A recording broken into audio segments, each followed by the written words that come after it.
काय सांगाल आज आपण जो कार्यक्रम घेतला त्याबद्दल? दिनांक 16, 17, 18 हे 3 दिवस संसदेचं विशेष अधिवेशन होणार आहे. नारी शक्ती वंदन अधिनियम हे बिल जे पारित होणार आहे त्यासाठी हे विशेष अधिवेशन असणार आहे.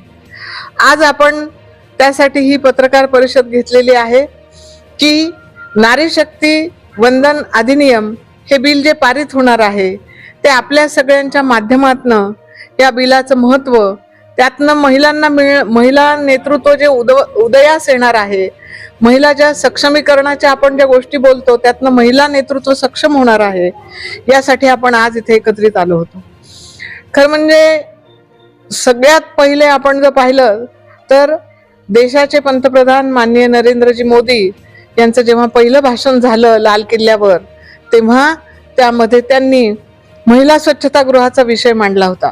महिलांसाठी अत्यंत काळजीपूर्वक छोट्या छोट्या गोष्टींचं लक्ष देऊन काम करणारे जे मोदीजी आहेत, आणि आता महिला नेतृत्व घडवण्यासाठी त्यांनी हे जे मोठं पाऊल उचललेलं आहे ते महिलांमध्ये एक आनंदाचं, उत्साहाचं वातावरण निर्माण झालेलं आहे. आणि आज आम्ही इथे यासाठी महिलांना जे नेतृत्व मिळणार आहे ते सगळ्यांपर्यंत पोहोचवण्यासाठी आम्ही इथं आज आपल्या समोर आलेलो आहोत. नारी शक्ती वंदन अधिनियम या बिल पारित होण्यासाठी आपण सर्व स्तरातनं त्यांना पाठिंबा द्यावा. आम्ही एक नंबर दिलेला आहे, त्यावर सगळ्यांनी मिस कॉल द्यावा आणि त्याला समर्थन द्यावं.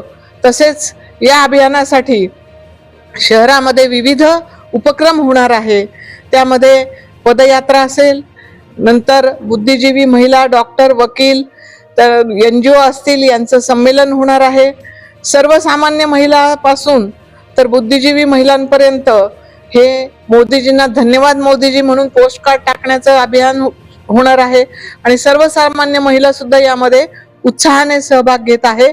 स्वाक्षरी मोहीम चालू आहे. यामध्ये उत्साहाने सर्व युवा वर्ग असेल, युवती असतील, हे सगळेजण सहभागी होत आहे. आणि त्यानंतर हे जे संमेलन असेल, स्वाक्षरी अभियान असेल आणि मिस कॉल असेल, या माध्यमातून सर्व महिलांपर्यंत आणि ग्रामीण आणि शहरी महिलांपर्यंत हे अधिनियम अभियान पोहोचवण्याचा आमचा प्रयत्न आहे. कोणता नंबर आहे त्या नंबरवर 966 हा जो मिस कॉल देऊन समर्थन देण्यासाठी जो नंबर आहे तो आहे 966 717 3333.